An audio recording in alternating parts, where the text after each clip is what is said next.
The Pentagon is making it harder for journalists to do their job and easier for power to go unchecked. So that doesn't sound good, especially when it's coming from the president of the National Press Club in response to a statement put out by Secretary of Defense Pete Hegseth just a couple days ago. This is seemingly the next in a series of steps that have been made recently to further restrict the media's access to cover the Pentagon and our military as a whole. But here's the thing. I'm not a Pentagon reporter, so I don't really know what all of this means or if they're just stories being blown out of proportion. So to help answer that question, we're talking today with Konstantin Toropin.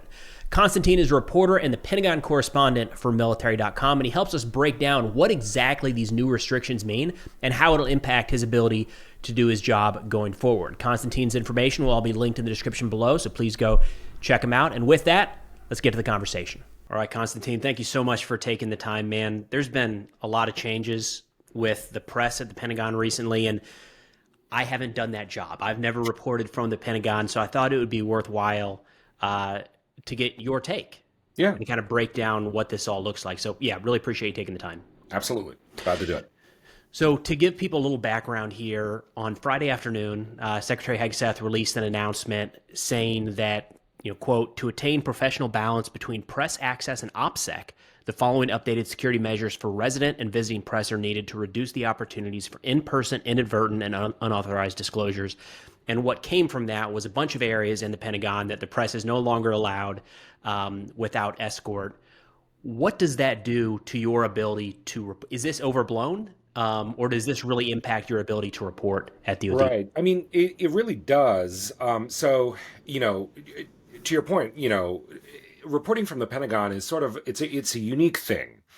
The Pentagon is, I don't know if it's still the largest office building, but it's a giant building, giant office building. And I think, when a lot of folks sort of envision it or imagine it to themselves, they sort of think, that it's this highly secured space and, folks with war plans are walking around all the time. But, in reality, the Pentagon is kind of a combination of almost like a mall and a museum. If you start walking through it, there are these large hallways that absolutely, do have secured spaces, doors with combination locks on them, that type of thing. But it also has a food court. It has, hallways lined with museum displays. There's the MacArthur hallway, the Vietnam War hallway. It is a building that has tour groups, so in a lot of ways, it's a space that at its heart is meant to be sort of wandered around by those that are inside of it. But for the press, where the sort of walking the building comes from is, there is certainly the defense press area, which I think the memo refers to, which is where the Office of the Secretary of Defense keeps all of the sort of top spokespeople. Sean Parnell's office is there, Kingsley's office is there. It's also where, when you get, you email the Office of the Secretary of Defense, the folks that staff those queries, there's a large bullpen. Okay. But that's only a fraction of the folks that we as reporters interact with. So across the hall, for example, is the Joint Staff area. There's a communications office there that we can go and have a conversation with the communications folks from the Joint Staff. For example, myself, I began reporting on the military as a Navy reporter. The Navy's top public affairs office, CHINFO, the Chief of Information, is, 3 Pentagon wedges away and 2 stories up, and that too is a large bullpen full of Navy spokespeople. And it's incredibly helpful for us as reporters when there's a Navy story to go and talk to CHINFO. And, the other thing is it's also incredibly helpful to just go and chat with these folks. So often, I'm not going there because, the Navy put an F-18 in the water, although that happens. Yeah. But I'm going there to say, hey, what's going on? Where are the ships? What's the Navy doing these days? What story do you want me to tell? So it very much is this kind of symbiotic relationship oftentimes where you go in, you sit with somebody face to face and you have a conversation about, hey, here are the things I want to cover. What do you want me to cover? What's going on? And ultimately, when we talk about, restriction of press freedom, like really that's what this memo gets at, is it puts an incredibly heavy burden sort of in between reporters and the folks with direct access to the information. Because the other thing is, and what's really frustrating is oftentimes from OSD, from the, Sean Parnells of the world, they love to be able to say, hey, that's not something we have visibility on. Go ask the Navy. Sure. Go ask the Army, because you know what? They own this information. It's their troops, it's their sailors. Like, go ask them, Hmm. and we're often more than happy to do so because then it gets to the service that owns the information, has the expertise. And what this does is it really significantly impedes that free flow, truly back and forth free flow of information. My take here is the idea that it's kind of an underhanded way, if it's intended as such, but it could be an underhanded way to shut off that communication in the building because they could just as quickly say, sorry, we don't have any escorts available today, or all the Yeah, escorts are out. And there's nothing you can do. You can't argue that, absolutely. like you're stuck. But I guess the counter to that, again, you're probably going to get some questions here that you might view as silly, but the Sure. counter is, okay, you can't talk to them in the Pentagon. Can you just email them or call Yeah. them? Yeah. What's Absolutely. the big like? Yeah. What's the, right? What's the rub here? And you're absolutely right. You can email them. So, the problem with email, and everybody in the government knows this, emails are subject to Freedom of Information Act requests. And so, you know, you don't get nearly as frank a conversation over email because, and it's not even, so the context in which the Hegseth administration is sort of purporting to do this is, as they say in the memo, is OPSEC, Mhm. right? This idea that like the Navy or the Army is leaking, these top secret or secret details to reporters. But in reality, like on the ground, day to day, what that really looks like, what those frank conversations look like, for example, is like the Navy relieving a commander, and they say officially, over loss of trust and confidence, right? The boilerplate language. Mhm. But like in a conversation, I might be able to get a little bit more and say like, hey, is this like sex, drugs, and rock and roll? Or is this just, he failed one too many inspections and there's no need to dig any deeper and like, frankly, like drag the guy through the mud. Sure. And, and those conversations don't happen over email. Can they happen over the phone? Sure. But I've also had, like, even the phone can be a little bit limiting. I've had conversations with public affairs officers where they flat out said, like, man, I wish you weren't on the phone so that you could see my face as I'm answering this question to you. You know, Yeah. like, there's a genuine, like, I mean, we're all human beings, and Mhm. we had this, conversation happen, during COVID, right? Like, folks struggled to do stuff remotely, and truthfully, the Trump administration made this argument, right, of like, we all got to get back into the office because, face to face, there's just this ineffable element of productivity and back and forth, and it's just more efficient to be face to face. And like, that's kind of what this is about. It's, journalism at its heart is interpersonal relationships, trust building, getting folks to be honest and candid with you. And not even necessarily, again, like, oh, here's the top secret information or whatever. It's benign stuff. Oftentimes it's, hey, is the Truman coming home? No, like, not yet. Right. And so yeah, that's the, I think for a lot of us is kind of the frustration. And to your point, like, you know, yes, we still technically have access to those spaces, but to your point, like escorts, the as we understand it, like for example, the Navy Chinfo or the Army OCPA is on the hook to provide those escorts. So They like, may or may not have people around for that, right, right? like, Yeah. no, we're all out to lunch. I can't escort you right now. Or, and one thing that, so I was in the building with a lot of our fellow reporters when this was dropped, and we were saying like, okay, so do we all collectively now have to like get together and say who's going to the Navy? Like, let's Oh all yeah. call and get an escort now. And do we all have to hang around Chinfo until like, are we carpooling up to Chinfo? You know, it's it's burdensome, and very broadly, I think for a lot of us, we probably would have been more than happy unofficially to agree to certain restrictions if there were concerns. But the thing is, like, none of that, like, this wasn't a conversation that was being had and like talks broke down. We just, we were literally, I came in on Friday and was told, hey, like, at 2:15, we're going to be briefed on something. Like, oh, what?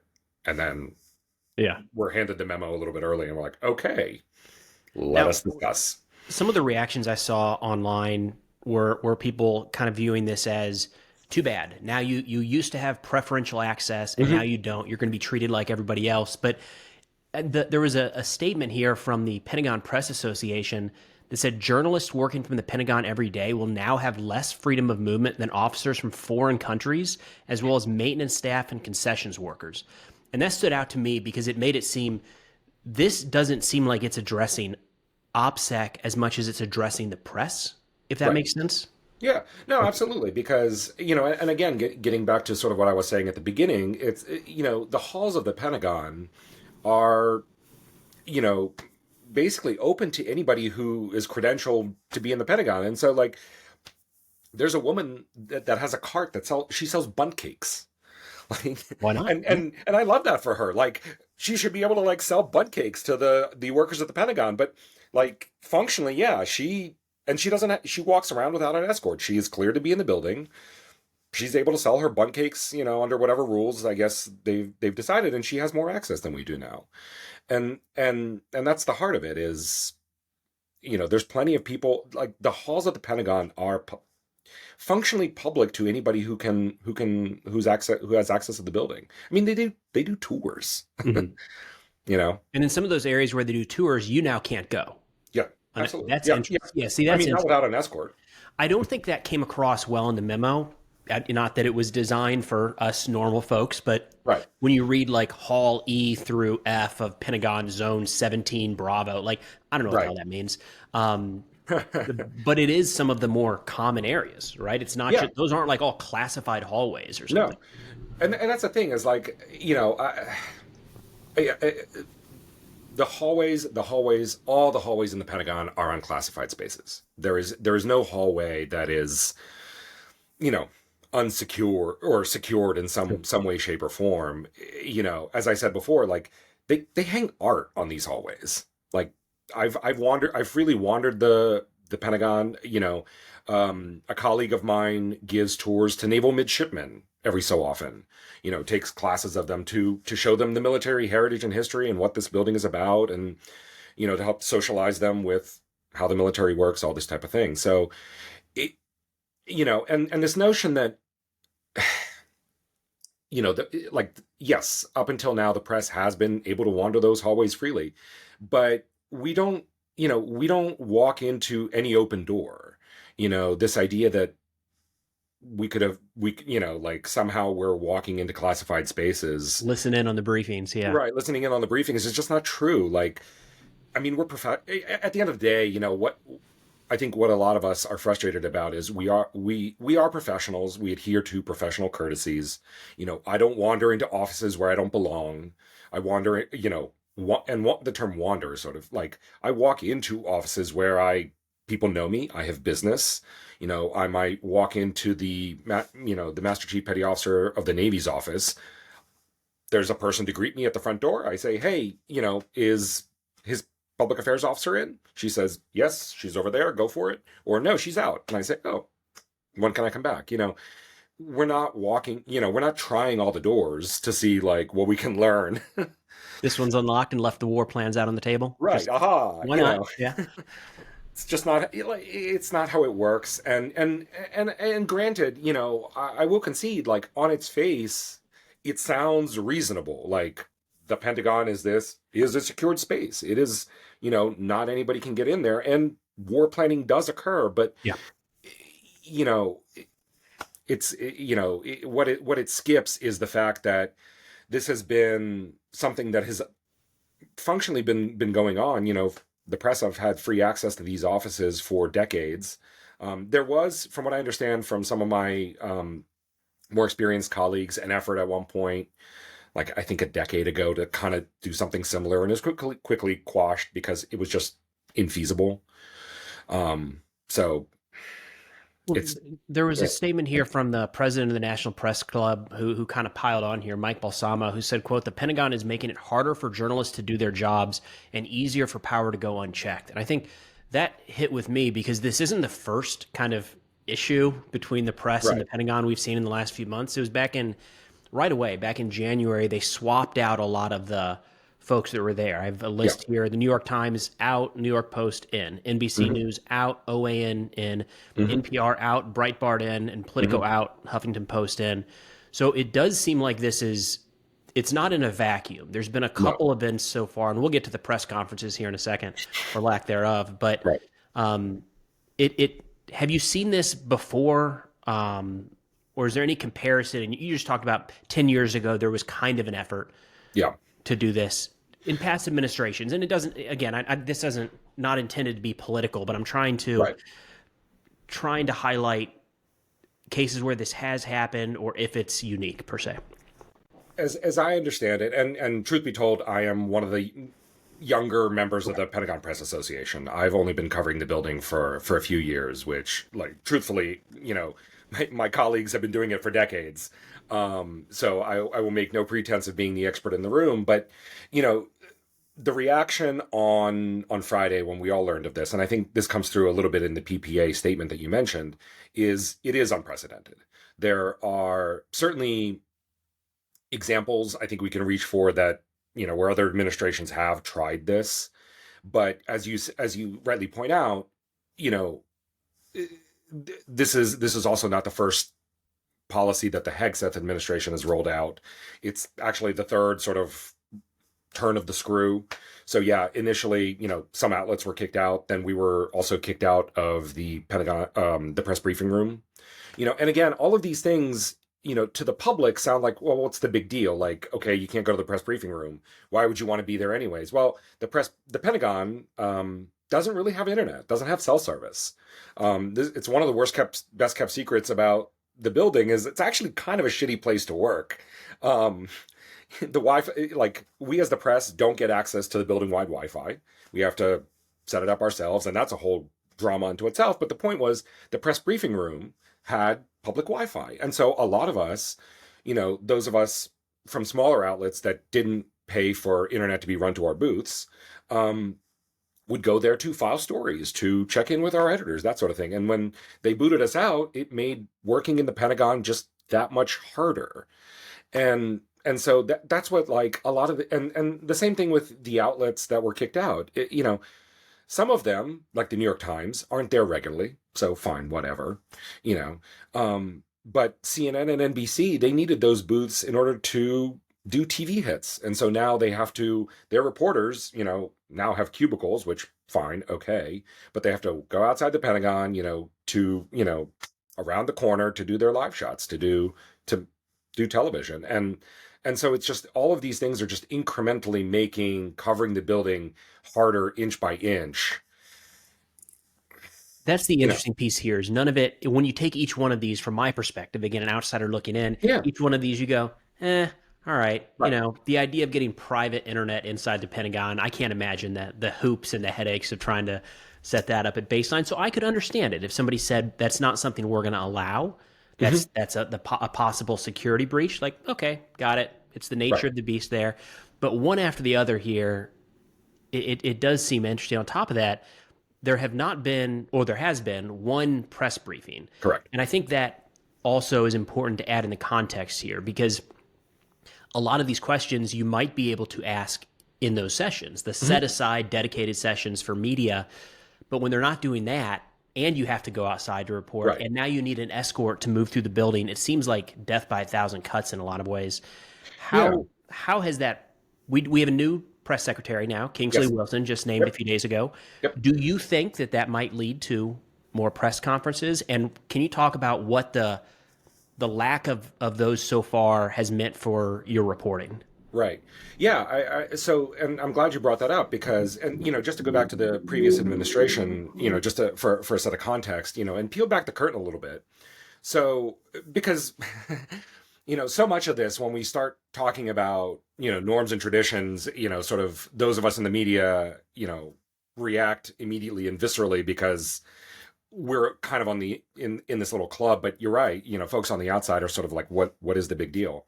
So to give you a little bit of context, during the Biden administration, there would typically in any given week be about 3 opportunities for us to engage with the spokespeople. So it was uh, Major General Pat Ryder was the official spokesperson, and then Sabrina Singh. And typically on Monday there would be what's called a gaggle. So there's a bullpen area. We would all get together. It would be off camera, and either Pat or Sabrina would come, and in a more informal session, we would be able to ask them questions about whatever we want. And then typically there would be 2 on-camera briefings, I think Tuesdays and Thursdays normally. And so between all of those, as you say, there's ample opportunity for us to, both publicly and in private ask questions. And then similarly, if I had questions in the intermediate, I could walk into, buzz their door, because Pat's office was considered a skiff. So I would buzz, they would let me in. I would put my phone on a little, cubicle outside, and I would, hey, Sabrina, or hey, Pat, like, off the record, what's going on with this Gaza Pier thing, Mhm. and we would have an off the record conversation, you know, and fast forward to now, as you say, there's been only one one press conference on camera, and the opportunity to engage with both Sean and Kingsley just doesn't exist, in reality. So Sean, um, I I believe him when he says that he initially came in with this intent to be more open. I want to take him at face value on that. But the reality is that he's now a senior advisor to Pete Hegseth. By all accounts, he's incredibly busy.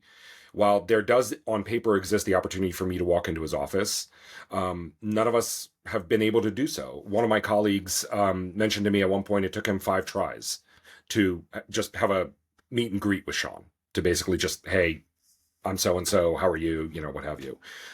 I have not been able to sit down with Sean. A lot of my other colleagues haven't. So just, we don't even have informal access Mhm. to the 2 top spokespeople, much less an opportunity to address them on camera, and that's unfortunate, especially at a time where there are questions, and those questions are piling up. And I think part of the, if I could sort of put myself in their shoes, I think part of their struggle is the longer they go, the more they have to prep for, because that first press conference then is going to be weighty. Like Kingsley has, I mean, aside from whatever the news of the day happens to be, Kingsley has some past social media comments that she needs to address publicly. Like, that question is almost bound to come up. And 4 So, months of events. and Like, 4 months of events. Yeah, yeah. absolutely. And so it's a little bit of a kind of a vicious cycle that they're perpetuating by not doing this. It's not entirely clear why, just again, from the outsider's perspective, because we see some of their Twitter handles, like the DoD Rapid Response, they're quick to hammer organizations and say, Yes. this is fake, this isn't Yep. legitimate. And a lot of those pieces you can read in there, it says, we reached out to the Pentagon for comment and didn't hear anything back. Yeah. And it seems like it's an unnecessary burden that's being created. Like, just answer that question and Right. say no, instead of the Twitter back and forth later. But are you finding that even those, are you having much success reaching out in that context? Um, so there is a sort of a general handle. So the Office of the Secretary of Defense has a duty officer, basically every Mhm. day, and it rotates, and there's a generic email handle. Um, and during, we have been instructed as members of the media that the best way to get questions answered from Kingsley or Sean is to email that duty officer. They will then pass on those questions to Kingsley or Sean, and if there is an answer, we will get one. And I think I guess I can only speak for myself, but Sure. I was told, okay, if this is the way you guys want to structure it, seems a little, counterintuitive to me. In previous times, I could email Sabrina or Pat directly. Sometimes they would staff it. Sometimes they would answer me directly. But hey, fine. This is the way you want to do business. I'm glad to do it. And sometimes we do get statements back from Kingsley. And to her credit, those do seem to be picking up a little bit. I've been, I have gotten more, attributable to Kingsley Wilson, spokesperson, here's the statement. Mm-hmm. But at the same time, if there's no comment, we're, they still like to just leave us on red, basically. Email goes out, no response comes back. And so, which is fine. Technically, they don't have to answer anything. No, they don't. Yeah. Absolutely. And that's fine. That's a right that they have, and I don't disagree with them. And I've told many a public affairs officer, like, hey, I'm writing this story. I think it would be good for you to answer and engage with me on the topic, but if you don't want to, that's fine. Sure. The story goes out either way. I just think it'll be better for everybody if you comment. What is frustrating about this dynamic now is, as you say, they won't engage with you privately, they won't provide comment, but then the story gets written and DoD Rapid Response sort of hammers you publicly. And troll on Twitter, man. Right. And that, and again, like, I think a lot of us, I'll speak for myself. I think, I sort of roll my eyes at that because that feels like it's for an audience of one, very broadly, as a member of the trade press, a lot of my readers are families, service members, folks that are in the weeds on, the home move policy or childcare or, what have you, because it impacts their lives on a daily basis. And they're not on Twitter. They don't care about DoD Rapid Response. They don't care about any of this stuff. They just want less wait times for childcare. They just want better pay. They want the chow halls in the Army to serve food, and it feels like a missed opportunity for the leadership of the Pentagon to sort of make this one way, to just like throw this memo out and then not have any follow up. So I gotcha. And I think a lot of the DoD Rapid Response stuff and all this stuff is more for inside the Beltway. It's for the folks in DC and less for the people that these leaders represent. I think that's fair. But, Konstantin, this is really helpful, man. Again, outsider perspective coming in, so kind of understanding, providing some context and how this is impacting your work. Thank you so much for walking through all this. We'll link your Twitter or X profile in the description below so folks can follow you. But yeah, thank you again so much for taking the time, sir. Yeah, I'm glad to do it. Thank you for having me. All right, thank you so much to Konstantin for taking the time to walk through all of this. Again, it's like a different world there, not just traditional media, but also the media inside the Pentagon is like a different beast all to itself. So it was helpful. I mean, I would say at baseline, it's pretty unique, kind of the pressures they're facing right now in Secretary Hegseth's Pentagon. Hopefully, we see a bit of a change there. We spoke at the end about the possibility of maybe more press conferences coming about, and he did mention that Kingsley Wilson, the new Pentagon secretary, is answering more and more emails, so hopefully that's a trend of positive things to come. But nonetheless, again, Konstantin's information will be linked in the description below. Be sure to go check him out and give his stories a read on military.com. But with that, that's all we got for now. Thanks for watching, and I'll see y'all next time.